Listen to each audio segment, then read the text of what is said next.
Mega brother Nagababu త్వరలో AP cabinet లో చేరనున్నారు. జనసేన ప్రధాన కార్యదర్శిగా ఉన్న నాగబాబును మంత్రివర్గంలోకి తీసుకోనున్నట్లు సీఎం చంద్రబాబు తెలిపారు.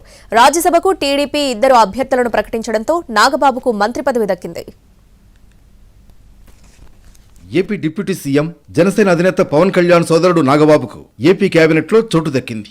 ఆయన్ను మంత్రివర్గంలోకి తీసుకోవాలని నిర్ణయించినట్లు ఏపీ సీఎం తెదేపా అధినేత చంద్రబాబు నాయుడు ప్రకటించారు. జనసేనలో చురుగ్గా పనిచేస్తున్న నాగబాబు ప్రస్తుతం ఆ పార్టీ ప్రధాన కార్యదర్శిగా కొనసాగుతున్నారు. సీఎం చంద్రబాబు నిర్ణయంతో త్వరలోనే మంత్రిగా ప్రమాణ స్వీకారం చేయనున్నారు నాగబాబు. ఏపీలో అసెంబ్లీ స్థానాల సంఖ్యను అనుసరించి 25 మంత్రి పదవులకు అవకాశం ఉంది. కానీ ప్రస్తుత మంత్రివర్గంలో 24 మంది ఉన్నారు. జనసేన నుంచి ప్రస్తుతం పవన్ కళ్యాణ్, కందుల దుర్గేష్, నాదెండ్ల మనోహర్ మాత్రమే మంత్రులుగా ఉన్నారు. అయితే కూటమి పొత్తుల్లో భాగంగా జనసేనకు 4, బీజేపీకి 1 మంత్రి పదవి ఇవ్వాల్సి ఉంది. భర్తీ కావాల్సిన ఆ ఒక్క స్థానం జనసేన నుంచి ఖరారు కావాల్సి ఉంది. ఈ క్రమంలో నాగబాబును మంత్రిమండలిలోకి తీసుకోవాలని నిర్ణయించారు సీఎం.